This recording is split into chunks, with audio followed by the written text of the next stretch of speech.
Hi, this video is to show you how the Aetertek AT-218 training system works. You may be interested in a system that trains one dog or one that trains two dogs. I'll be showing you how to use the two-dog training system, but the basics for both types will be covered.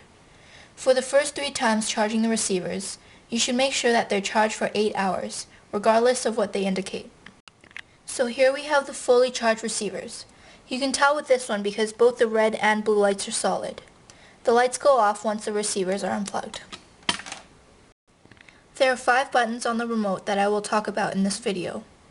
This is the torch button, the compound button, the shock one, the sound one, and the vibration one. We also have a thumb wheel on the top. To turn on the remote, press the torch button. Notice how the red light is not on the first dog. We can change that by holding down the compound button until the red light does move to the first dog. Now we can turn on the receiver. As you have probably noticed, there is a power button on one side. You just have to press and hold it until the red light comes on and you hear a beep.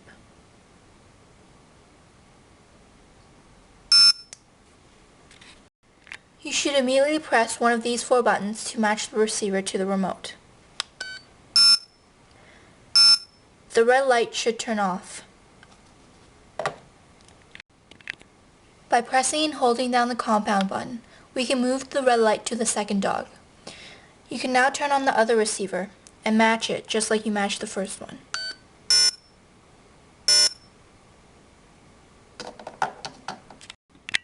You can program the system to control the dogs separately or simultaneously. The programming function works separately with each receiver. For example, you can set your shock level to 4 with the first dog, 3 with the second dog, and 5 with both dogs.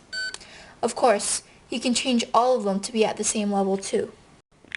If we want the sound to be at level 5, we just rotate the thumb wheel until it hits 5, and then we press the sound button within 4 seconds, before the rapid beeping occurs. And, if I wanted to change the shock level of the second dog to 9, the compound button is used to move the red light to the second dog. Then, the thumb wheel is rotated to 9, and the shock button is pushed. You can choose never to shock your dog by programming the shock level to 0. The test light is used to show how strong the shock is. To check that the shock function is working, we would have to press the shock button. If a button is pressed continuously, the function will be given continuously.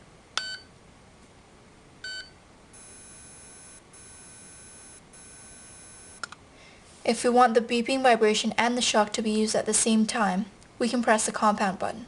There's no need to hold it this time.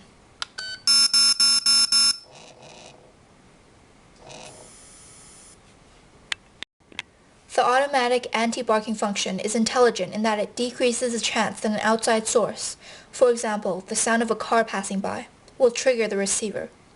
You can turn this on for the first dog by moving the light to its correct position and then holding the torch button and pressing the sound button. You can choose to do the same for the second dog. There is one more function with this system, the LED light. It can be used in dark settings and is turned on by pressing and holding the torch button. Last but not least, you should know that the remote will go into sleep mode automatically after 1 minute of inactivity. Thanks for watching.